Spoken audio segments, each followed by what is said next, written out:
27 ରେ କେମିତି ବ୍ଲାଷ୍ଟିଂ ହବ କେଶରୀ? ଏକ୍ସାଇଟେଡ ତ ବହୁତ ଅଛୁ। ଆଉ ଆପଣ ତ ଆର୍ଟିଷ୍ଟ ଦେଖିପାରୁଥିବେ କେମିତି ଲାଗୁଛନ୍ତି, ତ ସେଇ ହିସାବରେ ଆମେ ଆଗକୁ ଯିବୁ। ଆଉ ଦର୍ଶକ ଆଉ ଆମର କଳାକାରଙ୍କୁ ଆଶୀର୍ବାଦରୁ ଆଗକୁ ବଢିବ। ଆପଣ ବେଶୀ ଏକ୍ସାଇଟେଡ ଅଛନ୍ତି ଏଥିପାଇଁ ଆପଣଙ୍କ ପାର୍ଟିରେ ଏଥରକ ଜଣେ ଭଲ କଳାକାର ଅଛନ୍ତି ଯିଏକି ରାଜବୀର। ଆଜ୍ଞା। ସିନେମା ମଞ୍ଚରେ ଚମକୁଥିଲେ ଏବେ ଯାତ୍ରା ମଞ୍ଚରେ ଚମକୁଥିଲେ, ଆଜ୍ଞା। ତ ତାଙ୍କୁ ନେଇ ବେଶୀ ଏକ୍ସାଇଟେଡ ଅଛନ୍ତି କି? ହଁ ହଁ ହଁ, ଆମର ସବୁ କଳାକାର ଭଲ ଅଛନ୍ତି। ରାଜବୀର ଭାଇ, ବାପି ପଣ୍ଡା ସମସ୍ତେ ଭଲ ଅଛନ୍ତି। ନୂଆ ପାର୍ଟି କଣ କେମିତି ସବୁ ପାର୍ଟିକୁ କମ୍ପିଟ୍ କରିବ ଏଥରକ? କମ୍ପିଟ୍ କରିବାକୁ ତ ଚେଷ୍ଟା କରୁଛୁ, ଭଲ ନାଟକ କରିବାକୁ ଚାହୁଁଛୁ, ଭଲ ଲାଇଟ୍ ସାଉଣ୍ଡ ଆଣିଛୁ ନୂଆ ସବୁ, କିଛି ବି ଆମେ ପୁରୁଣା ଆଣିନୁ। ଭାଇ ଯାତ୍ରାରେ ଗୋଟେ ବିବାଦ ଆସେ ଅଶ୍ଳୀଳ ଆଜ୍ଞା ନୃତ୍ୟ ଅଙ୍ଗ ପ୍ରଦର୍ଶନ କରିବା। ଆଜ୍ଞା।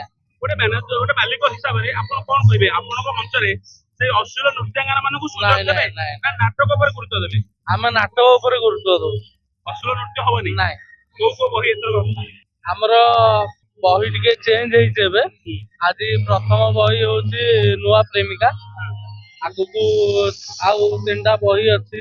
ଗୋଟେ ହଉଛି ଶିବା, ଆଉ 2ଟା ବହି ଅଛି, ମୋର ମନ ନାହିଁ ନା ଏବେ।